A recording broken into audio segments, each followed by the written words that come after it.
साथियों, सबसे पहले आप सभी को बहुत बहुत धन्यवाद। अब मेरी एक वीडियो को आपने बहुत प्यार दिया, उसके कुछ कमेंट मैं यहाँ पिन कर रहा हूँ, आप स्क्रीन पर देख सकते हैं। इसको पढ़िए और मज़ा लीजिए। मेरे बहुत सारे जो व्यूअर थे उन्होंने बढ़िया बढ़िया कमेंट करे हैं, जिसमें मुझे भी ट्रोल किया गया है, तो उन सबको आप देखो और मजे लो। आज का हमारा टॉपिक रहेगा कि ईओ और यूपीएसआई, इन दोनों का जॉब कंपैरिजन किस तरीके का है, इनकी जॉब प्रोफाइल में क्या क्या समानताएं हैं और खासकर इन दोनों में क्या बढ़िया है, यूपीएसआई और ईओ में कौन सा बढ़िया है। ईओ की जहां हम बात कर रहे हैं ये यूपी ट्रिपल एस सी का ईओ है, ये यूपी पीएससी वाला ईओ नहीं है।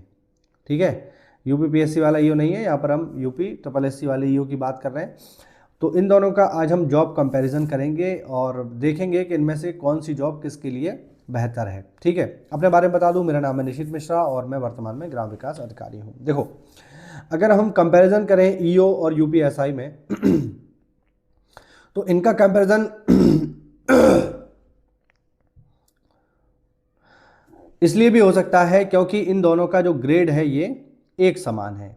ठीक है, यानी इनका जो ग्रेड है दोनों का क्या है, इनका जो ग्रेड पे है वो दोनों का एक समान है, वो 4200 है। हालांकि मैं आपको बता दूं, इससे पहले ईओ का जो ग्रेड पे होता था वो 2800 होता था, लेकिन अभी कुछ समय पहले सरकार ने इसका भी ग्रेड पे बढ़ाकर कर दिया है 4200। तो इस आधार पर इन दोनों की तुलना आज के समय पे हो सकती है। ठीक है, तो अगर हम इन दोनों का कंपैरिजन करें तो चलिए देखते हैं। सबसे पहले अगर हम ग्रेड पे देखें तो जैसा कि मैंने आपको बताया कि ग्रेड पे दोनों का 4200 है, तो इस आधार पर ये दोनों बराबर हैं।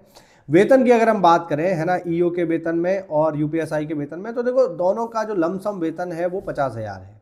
ठीक है, 50,000 प्लस ही है। ठीक, लेकिन अगर हम एब्सोल्यूट वेतन में अगर चले जाएं तो हमें पता चलेगा कि यूपीएसआई का वेतन ज़्यादा है। ज़्यादा क्यों है? क्योंकि यूपीएसआई को कुछ ऐसे अलाउंस मिलते हैं जो ईओ को नहीं मिलते। जैसे क्या मिलता है? इसको मिलता है, यूपीएसआई में मिलता है वाहन भत्ता। ठीक है, जो कि करीब करीब 700 रुपया होता है। इसके अलावा यूपीएसआई को फूड अलाउंस भी मिलता है, दरोगा को फूड अलाउंस भी मिलता है, जो कि करीब करीब 1800 रुपया होता है महीने पे। तो इसकी सैलरी में 700 रुपया ये और 1800 रुपया ये ऐड हो जाता है। ठीक है, बाकी नौकरियों में जैसे अब ईओ की हम बात करें तो ईओ को ना तो वाहन भत्ता मिलता है ना ही फूड अलाउंस मिलता है, तो उसकी सैलरी से जो है 2300 रुपये तो ये ऑटोमेटिक ही कम हो गए। तो इस मामले में अगर आप देखोगे तो ईओ में और यूपीएसआई में वेतन के मामले में इसका वेतन थोड़ा सा 2200-2500 रुपये थोड़ा सा आपको ज़्यादा देखने को मिलेगा ईओ की तुलना में। यानी ईओ का वेतन इससे करीब 2-2,500 रुपये कम होगा। वो कम क्यों होगा मैंने आपको बता दिया। ठीक, तो वेतन में पहली तो बात ये है। दूसरा, अगर हम देखें क्या इनको ऑफिस मिलता है। ठीक है, अगर ऑफिस की बात की जाए, है ना, अगर हम कंपैरिजन करें क्या इनको ऑफिस मिलता है, तो देखो ऑफिस तो दरोगा को भी मिलता है, ऐसी बात नहीं है, हम ये नहीं कह सकते दरोगा को ऑफिस नहीं मिलता। तो चाहे यूपीएसआई हो, इसको भी बढ़िया चौकी मिलती है, उसमें ऑफिस होता है। और ईओ का तो ऑफिस होता ही है, आप सब लोगों ने देख भी रखा होगा और मैंने भी वीडियो में बताया है। दोनों को प्रॉपर ऑफिस मिलता है। और देखो दोनों की ही नौकरी, चाहे यूपीएसआई हो या ईओ हो, दोनों की नौकरी कैसी है? फील्ड की है।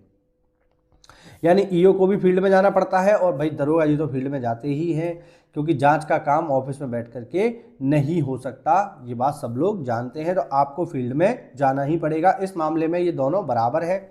यूपीएसआई भी फील्ड में जाता है और ये तो अक्सर करके फील्ड में ही रहते हैं, दरोगा तो अक्सर करके फील्ड में ही रहते हैं, क्योंकि ऑफिस में बैठ करके इनका काम नहीं हो सकता। लेकिन ईओ दरोगा के मुकाबले कम फील्ड में जाता है। ईओ का मोस्टली काम ऑफिस में बैठ करके हो जाता है। हो सकता है महीने में 2 या 5 या 10 बार ही फील्ड में जाना पड़े, लेकिन दरोगा जी तो आप मान के चलिए कि ज़्यादातर समय फील्ड में ही रहते हैं। ऑफिस में इनको बैठने का समय कम मिलता है, क्योंकि इनकी जॉब का नेचर ही कुछ ऐसा है। भाई फील्ड में रहकर ही आप जो है लॉ एंड ऑर्डर को कंट्रोल कर पाओगे, है ना, बदमाशों को कंट्रोल कर पाओगे। ऑफिस में बैठकर आप कंट्रोल नहीं कर सकते। तो इस मामले में फील्ड की नौकरी देखा जाए तो दरोगा की ज़्यादा है। अब हम बात करें देखो पावर की क्योंकि लोगों को बहुत जो है इसका वो है कि पावर इनकी क्या रहती है ना। तो देखो पावर ये डिपेंड करती है कि आप पावर को किस सेंस में देखते हो। ठीक है, बहुत से लोगों के लिए पावर की परिभाषा ये हो सकती है कि भैया मैं अगर खड़ा हो जाऊं तो सामने वाला आदमी जो है थर थर कांपने लगे, एकदम मेरे चरणों में गिर जाए और बिल्कुल जी साहब करने लगे। तो एक पावर ये भी है। और लोगों को एक पावर ये भी हो सकती है कि मैं इस पद पे पहुंच जाऊं जिसके माध्यम से मैं लोगों का भला कर पाऊं, तो वो भी एक पावर है। तो रही पावर की बात, तो देखो पावर ये डिपेंड करती है पर्सन टू पर्सन कि आदमी का माइंड सेट क्या है, आप क्या सोचते हैं। अगर आप ये सोचते हो कि सामने वाला डर के एकदम जो है बिल्कुल ही सरेंडर ही हो जाए आपके सामने, तो वो भी एक पावर है। और आप ये सोचते हैं कि नहीं ठीक है, आपको मॉडेस्ट रहना है और सामने वाले का आप कुछ भला कर पाओ तो वो भी पावर है। तो अगर आप ये भैया जैसे वर्दी की अगर हम बात करें तो देखो वर्दी की पावर हमेशा ज़्यादा होती है, इसमें कोई दो राय नहीं है। क्योंकि आम जो जनता है ना, जो आम जनता है, अब एक जगह मान लीजिए ईओ साहब खड़े हुए हैं, सादा वर्दी में है भैया, है ना, उनका कोई ड्रेस तो होता नहीं। एक जगह दरोगा जी खड़े हुए 2 स्टार लगा करके और उनके बगल में जो है पिस्टल भी लगी हुई है ना, बंदूक भी लगी हुई है, गन मिलती है उन्हें। तो भाई सामने वाला आदमी एक बार को दरोगा जी से बात करने से पहले 4 बार सोचेगा, क्योंकि वो जानता है दरोगा जी हैं भैया, उनकी सब जगह पहचान है, लोग जानते हैं। लेकिन ईओ साहब से शायद आदमी इतना मतलब को उसको पता ही नहीं ना ये आदमी कौन है सामने वाला, तो शायद इतना ना डरे। मतलब डरने से सेंस के हो सकता है कई बार आपसे ऊंची आवाज़ में भी बात कर ले, लेकिन दरोगा जी से ऐसा कभी भी नहीं हो सकता। लेकिन अगर हम जनता के भले की बात करें, है ना, तो यूपीएसआई हो या फिर ईओ साहब हो, ये दोनों ही जनता का बहुत भला कर सकते हैं। भाई दरोगा जी तो चाहे तो किसी का कैरियर बना सकते हैं और किसी का से कैरियर उड़ा सकते हैं, भाई सीधी सी बात है। जांच अधिकारी होते हैं दरोगा जी। अब जांच अधिकारी हैं तो जांच अधिकारी होने के नाते इनकी कलम में बहुत ज़्यादा पावर होती है। ईओ की हम बात करें तो ईओ साहब वैसे किसी का कैरियर उड़ा तो नहीं सकते हैं, लेकिन हाँ गरीब लोगों का ईओ साहब बहुत भला कर सकते हैं। कैसे कर सकते हैं साहब? आवास देकर कर सकते हैं, गरीबों को आवास दिलवा सकते हैं, ये इनके हाथ की पावर है, ठीक है ना। गरीबों को पेंशन दिलवा सकते हैं भाई।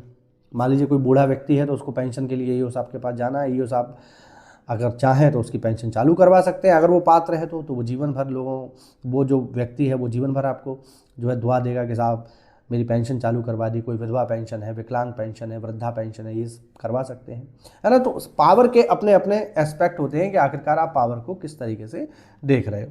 तो दरोगा जी की भी अपनी पावर है और ईओ साहब की भी अपनी पावर है। पावर के क्षेत्र अलग अलग हैं, ठीक है। यूपीएसआई का अलग क्षेत्र है और ईओ साहब का क्षेत्र अलग है। अब हम सबसे इंपॉर्टेंट चीज़ पर आते हैं, काम। काम मतलब यहाँ पर बात होगी किसकी?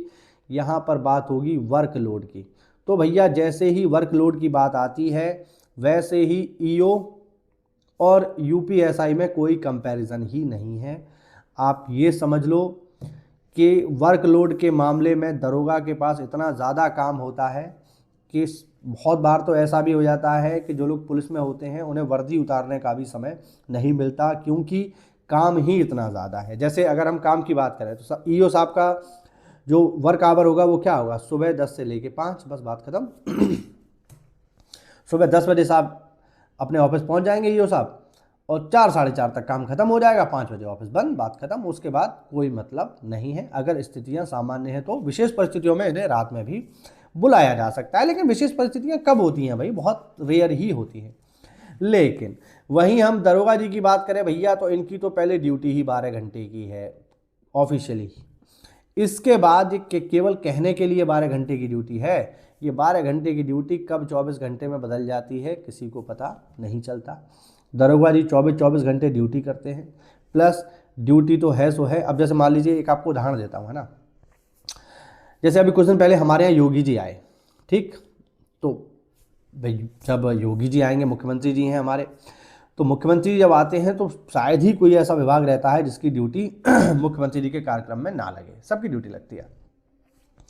तो हमारी भी ड्यूटी लगी साहब, हमारी से मतलब सभी विभागों की लगी, पुलिस की भी लगी। तो जब हमारी ड्यूटी लगी तो हमें काम दिया गया कि साहब योगी जी आएंगे, तो हमें एक व्यवस्था में रखा गया कि आपको ये काम देखना है। तो हमें जैसे जो हमें शेड्यूल दिया गया वो ये दिया गया कि आपको अपने क्योंकि योगी जी आने वाले थे दोपहर में 11-12 बजे के आसपास आने वाले थे, तो हमसे कहा गया कि आप हर हालत में जहाँ पर योगी जी आ रहे हैं उस स्थल पर सुबह 8 बजे तक आप पहुँच जाओ। हमने कहा ठीक है चलो हम पहुँच जाते हैं। हम 8 बजे पहुँच गए, ठीक है। योगी जी आए, वहाँ पर कार्यक्रम हुआ और जैसे ही योगी जी वहाँ से गए, है ना, जैसे ही योगी जी वहाँ से गए वैसे ही हमारी ड्यूटी खत्म हो गई, हम अपने घर आ गए। लेकिन अब इसका दूसरा पहलू आप देखिए, योगी जी आने वाले हैं तो जिस स्थान पर योगी जी आने वाले हैं उस स्थान पर 2 दिन पहले पुलिस पहुंच जाएगी साहब, ठीक। वो पीएसी हो सकती है, वो सिविल पुलिस हो सकती है। अब पीएसी में भी दरोगा होते हैं, सिविल पुलिस में भी दरोगा होते हैं, उनकी 2 दिन पहले ड्यूटी लग जाएगी और वो उस स्थान को सबसे अंत में छोड़ेंगे। यानी अब वो वहाँ से जा ही नहीं सकते, आपको वहीं रहना है, ठीक है। घर पे भी जाओगे तो केवल अपना खाना वाना और थोड़ा बहुत आराम आराम कराओ फिर वापस आ जाओ। तो बात ये है कि ये 2 दिन पहले आ जाएंगे और जब सब चले जाएंगे मतलब पूरा पंडाल खाली जब तक नहीं हो जाएगा, एक एक व्यक्ति एक एक बच्चा जब तक वहाँ से नहीं चला जाएगा तब तक पुलिस वहाँ से हिल नहीं सकती, पुलिस वहाँ रहेगी, इतनी शक्ति है। और ये आवश्यक भी है क्योंकि पुलिस की जिम्मेदारी सबसे ज़्यादा है।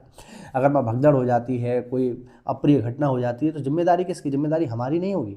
अगर वहाँ किसी ईओ साहब की ड्यूटी लगी हुई है तो उनकी नहीं होगी, जिम्मेदारी किसकी होगी? पुलिस विभाग की होगी। तो इस मामले में अगर आप देखोगे तो दबाव बहुत ज़्यादा है, बहुत ही ज़्यादा है ना। अब 24 घंटे की ड्यूटी तो दरोगा जी ये कर रहे हैं, प्लस इसके अलावा दुनिया भर की आईजीआरएस आती हैं। हो सकता है आप लोग अभी ना जानते हो आईजीआरएस, है ना। तो आईजीआरएस मतलब ये सरकारी तंत्र में शिकायत का सिस्टम है।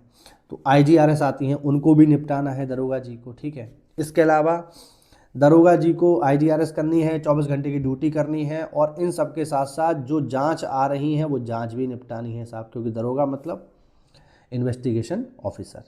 भाई ये इन्वेस्टिगेशन करते हैं, तो इन्वेस्टिगेटिंग ऑफिसर हैं तो जांच भी करनी है विभिन्न मामलों की, हत्या की, लूट की, डकैती की, तो वो जांच भी आपको करनी है। वो इसी नौकरी का ही हिस्सा है।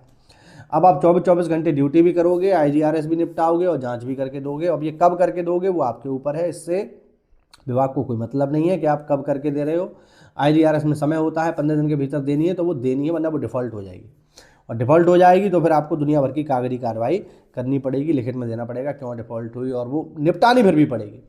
कहने का मतलब ये है, मैं ये समझाना चाह रहा हूँ कि अगर वर्कलोड की बात करेंगे साहब तो वर्कलोड ईओ साहब पर बहुत कम है, ना के बराबर है। अगर आप तुलना करोगे किससे? यूपीएसआई से। दरोगा जी के पास इतना वर्कलोड होता है, इतना ज़्यादा काम होता है कि भाई इन्हें सांस लेने की भी फुर्सत नहीं है। और देखिए सबसे बड़ी चीज़ मैं आपको बताऊं, सबसे महत्वपूर्ण चीज़ जो मुझे लगती है जब काम की बात आ जाती है, देखिए आप नौकरी कर रहे हैं, नौकरी क्यों कर रहे हैं? तो नौकरी करने का सबसे बड़ा कारण है हमारा परिवार। सबसे बड़ा कारण आपको बता रहा हूँ। आदमी नौकरी करता है किसके लिए? अपने लिए तो करता ही। हो सकता है जिन लोगों की शादी ना हुई है वो सोच रहे हैं मैं तो अपने लिए नौकरी कर रहा हूँ, लेकिन ये बहुत दिन तक नहीं चलेगा। एक समय ऐसा आएगा जब आपका शादी हो जाएगी और आपका परिवार होगा, उस समय फिर आप नौकरी अपने लिए नहीं करोगे, उस समय आप नौकरी करोगे अपने परिवार के लिए। तो जब परिवार की बात आ जाती है तो भैया आप परिवार के लिए काम करोगे, परिवार के लिए पैसा कमाओगे, लेकिन परिवार के साथ देने के लिए आपके पास समय नहीं होगा। अगर आप दरोगा हो तो, आप यूपीएसआई हो तो आपके पास देने को समय ही नहीं होगा। ईओ में आपके पास भरपूर समय रहेगा, 5 बजे के बाद आप फ्री हो, आप पूरी रात परिवार के साथ हो, सुबह 10 बजे तक परिवार के साथ हो। और रही बात छुट्टी की, तो छुट्टी भी आपको ईओ में बहुत आसानी से मिल जाती है, कोई दिक्कत थोड़ी है, आपको बहुत आसानी से छुट्टी मिल जाएगी। लेकिन अगर आप यूपीएसआई हो तो पहले तो आपको परिवार को देने के लिए समय नहीं है, क्योंकि आप 24 घंटे ड्यूटी कर रहे होगे तो आपकी पर्सनल लाइफ जीरो हो जाएगी, खत्म हो जाएगी। दूसरी बात, त्योहारों पर, भाई त्योहार, अब देखो त्योहार बनाए ही क्यों गए? क्योंकि व्यक्ति अपने परिवार के साथ समय बिताए, इसीलिए तो त्योहार बनाए गए। होली दिवाली क्यों बनाए गए? भाई समाज में लोगों के साथ, अपने यार दोस्तों के साथ, पड़ोसियों के साथ, समाज के साथ आप बैठो, इसलिए तो त्योहार होते हैं होली दिवाली। अब होली दिवाली पे ही आप अगर दरोगा हो तो आपको छुट्टी मिलने से रही ना, कभी आप होली पे घर आ पाओगे ना दिवाली पे घर आ पाओगे, तो फिर आप देख ही लो किस तरीके की नौकरी है। मतलब प्रेशर, वर्क प्रेशर बहुत ज़्यादा है, बहुत ही ज़्यादा है। आपकी व्यक्तिगत जीवन इसमें लगभग ख़त्म हो जाता है। तो ये कड़वी सच्चाई है। अब बहुत लोग कमेंट कर सकते हैं कि अरे यूपीएसआई के पास बहुत पावर है, ये है, फलाना ढिमकाना है, ये हो जाता है, वो हो जाता है। यार एक बार बताओ, पावर दिखाओगे किसको? आप किसको पावर दिखाओगे? पावर वहाँ दिखाई जाती है जहाँ लोग आपको जानते हों। जैसे मान लीजिए आपका घर है, ठीक है, आपका घर है, वहाँ आसपास के लोग आपको जानते थे, वो आपको पहले तैयारी करते देखते थे, तब आप चंपू जैसे लगते थे। अब आप दरोगा हो गए, 2 स्टार हो गए या 3 स्टार हो गए, आप इंस्पेक्टर हो गए, तो वो लोग आपका भोकाल मानेंगे, क्योंकि वो पहले आपको देखते थे बेरोजगार के तौर पर, अब आपको देख रहे हैं वर्दी में, तो वो भोकाल मानेंगे। लेकिन यार आप अपने शहर से 500 किलोमीटर दूर चले जाओगे, 400 किलोमीटर दूर चले जाओगे, वहाँ आपको कौन जानता है? वहाँ कोई नहीं जानता, तो वहाँ आपको पावर दिखाने का अवसर ही नहीं मिलेगा भाई। आप पावर किसी को दिखा ही नहीं पाओगे, कैसे पावर दिखाओगे? तो ये माइंड सेट है, इसको बदलने की आवश्यकता है, ठीक है, कि अंत में आपको क्या चाहिए। इसीलिए आपने देखा होगा बहुत सारे लोग जो यूपीएसआई में सेलेक्ट हो जाते हैं, अगर उन्हें मौका मिलता है किसी अन्य नौकरी में जाने का, और मैंने ये भी देखा है कि भले यूपीएसआई 4200 ग्रेड पे का है, लेकिन अगर उन्हें होम पोस्टिंग 2800 ग्रेड पे पर मिल गई तो वो छोड़ के भाग जाते हैं। सच बता रहा हूँ आपको, और ऐसा होता है, क्योंकि वो जानते हैं कि यूपीएसआई में अपना व्यक्तिगत कोई जीवन नहीं रह जाता है, क्योंकि नौकरी इस तरीके की है। पुलिस की नौकरी आसान नहीं है, हर व्यक्ति पुलिस की नौकरी नहीं कर सकता, पुलिस की नौकरी के लिए सच्चाई है। तो ये एक यहाँ पर कड़वी चीज़ है जो आपको देखनी होगी। वहीं हम ईओ की बात करें तो ईओ इस मामले में बिल्कुल बढ़िया है, कोई दिक्कत वाली बात नहीं है। दनादन आपको छुट्टी मिलती है। देखो जितनी, देखिए मंडे टू सैटरडे आपका ऑफिस रहेगा, ठीक है, इसमें कोई दिक्कत नहीं है। सेकंड सैटरडे आपका ऑफ रहेगा, सरकारी नौकरी में सेकंड सैटरडे ऑफ रहता है। अब जो सैटरडे आ रहा है हमारा ऑफ रहेगा, ठीक है, सरकारी नियम है। इसके अलावा जितनी भी त्योहारों की छुट्टियां होती हैं वो सब आपको मिलेंगी, कोई दिक्कत वाली बात नहीं है, सारी की सारी, ठीक, तो वो सब आपको मिल जाएंगी। आप वैसे भी छुट्टी लेना चाहो तो ELCL हमारे पास रहती हैं, वो आप ले सकते हो, कोई दिक्कत वाली बात नहीं है। मेडिकल लीव लेना चाहो मेडिकल लीव ले सकते हो। आप महिला है तो आपको मैटरनिटी लीव भी मिल जाएगी, हालांकि वो तो दरोगा में भी मिल जाएगी, लेकिन ये जो एक्स्ट्रा छुट्टी मिल रही है आपको सेकंड सैटरडे वाली, त्योहारों वाली, ये सब आपको दरोगा में नहीं मिलेंगी। तो ये बहुत आवश्यक है कि आप इनका कंपैरिजन कर लें। ऐसा मैं इसलिए बोल रहा हूँ क्योंकि इस समय ईओ की भर्ती भी चल रही है भैया, और एसआई की भी भर्ती चल रही है। तो खूब सोच समझ के, अगर आपका दोनों में सिलेक्शन हो जाता है तो आपको खूब सोच समझ के ही ज्वाइन करना चाहिए, क्योंकि एक बार ज्वाइन करने के बाद वापसी का रास्ता कठिन हो जाता है, याद रखना। फिर क्या फ़ायदा आप यही सोचते रहो कि काश मैंने सही कदम उठाया होता, ठीक है। तो ये सारी चीज़ें आपके सामने हैं, सारी चीज़ें मैंने आपको बता दी हैं। उम्मीद करता हूँ कि आपके दिमाग में एक मोटी मोटी पिक्चर बन गई होगी कि आखिरकार हमें क्या चाहिए और हम किस तरीके के व्यक्ति हैं। देखो कुछ लोगों का तो शौक होता है साहब, कुछ लोगों का शौक है वर्दी का, है ना, उन्हें वर्दी चाहिए, तो वो लोग इस नौकरी को कर ले जाते हैं, फिर चाहे कितनी भी टेंशन आए उन्हें फिर इससे फ़र्क नहीं पड़ता, उनका वो टारगेट है, लक्ष्य है, तो वो तो कर सकते हैं। लेकिन जैसे कुछ लोग ऐसे होते हैं कि नहीं, उन्हें बस एक मतलब पावर की तरफ आकर्षित होते हैं वो, लेकिन बाद में उन्हें पता चलता है कि नहीं यार पावर फिर हम दिखाएंगे किसको, तब फिर वो बाद में पछताते हैं, है ना। तब वो फिर ना अच्छे से नौकरी कर पाते हैं, क्योंकि जब आप इसमें खुशी नहीं रहोगे तो आप ना तो नौकरी अच्छे से कर पाओगे, और फिर आप अपनी नौकरी के साथ भी न्याय नहीं कर रहे होगे भाई, क्योंकि आपको वो पसंद ही नहीं होगी। तो जो लोग आपके पास आएंगे सहायता मांगने, आप उनकी भी अच्छे से सहायता नहीं कर पाओगे, आप उन पर जो है हो सकता है चिल्लाओ, खिसियाओ, या बहुत सारी चीज़ें होती हैं, और ये सभी नौकरियों में है। तो आप फिर अपनी नौकरी के साथ भी न्याय नहीं कर पाओगे, अपने साथ भी न्याय नहीं कर पाओगे। तो कोई भी नौकरी ज्वाइन करने से पहले एक बार उसके बारे में अच्छे से विचार करना बहुत ज़रूरी है। ऐसी स्थिति में जब आपका चयन 2 जगह हो गया हो, अब एक ही जगह हुआ है यार, अब आपके पास कोई चॉइस ही नहीं है, तब तो फिर आप कुछ नहीं कर सकते, नंगा नहाएगा क्या और निचोड़ेगा क्या। लेकिन आपके पास ऑप्शन है तो बिल्कुल ऑप्शंस को विचार करके ही आपको फाइनल ज्वाइन करना चाहिए, ठीक है। तो ये छोटा सा मेरा कंपैरिजन वीडियो था। कमेंट इसमें भी आप लोग करिएगा, बताइएगा आपको वीडियो कैसा लगा, और मुझसे जुड़ने के लिए मेरे टेलीग्राम चैनल को जरूर ज्वाइन कर लो, वहाँ पर आप जुड़ के मुझसे डायरेक्टली बात कर सकते हो। कोई भी सवाल आपका हो तो वहाँ आप मुझसे सीधे पूछ सकते हो। मिलते हैं अगली क्लास में, तब तक के लिए जय हिंद, जय भारत, वंदे मातरम।